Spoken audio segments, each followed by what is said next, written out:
ગુજરાત હાઈકોર્ટમાં રખડતા કૂતરાઓનો ત્રાસ જે વધી રહ્યો છે તેને દૂર કરવા માટે હવે ચીફ જસ્ટિસ દ્વારા ખાસ પ્રકારે રજૂઆત કરવામાં આવનાર છે, જેમાં ગુજરાત હાઈકોર્ટના વકીલ એસોસિએશન દ્વારા પણ રજૂઆત કરાઈ છે। કોર્ટમાં આવતા વકીલ અને પક્ષકારોને કૂતરાને કારણે હાલાકી પડી રહી છે। હાઈકોર્ટના કેમ્પસમાં કૂતરાનો ત્રાસ વધ્યો હોવાની રજૂઆત કરવામાં આવી છે।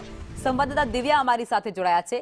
દિવ્યા, હાઈકોર્ટ પરિસરમાં પણ હવે રખડતા કૂતરાઓનો આતંક વધી ગયો હોય તે પ્રકારનું વકીલો એસોસિએશન દ્વારા કહેવામાં આવ્યું છે, વિગતો શું?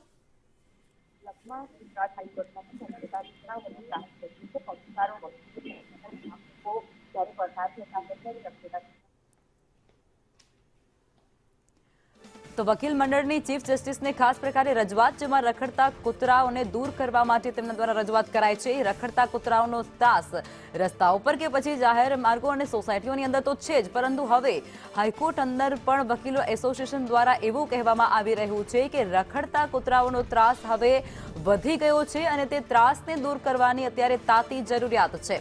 હાઈકોર્ટ પરિસરમાં પણ રખડતા કૂતરાના ત્રાસને લઈ અનેક સવાલો ઉઠી રહ્યા છે। વકીલોને પોતાની સુરક્ષા ક્યાંક જોખમમાં મુકાતી હોય તેવું લાગી રહ્યું છે અને તેને જ કારણે તેમના દ્વારા ખાસ રજૂઆત કરવામાં આવી। દિવ્યા ફરી એકવાર જોડાઈ ગયા છે।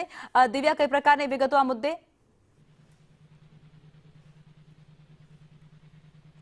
જી દિવ્યા,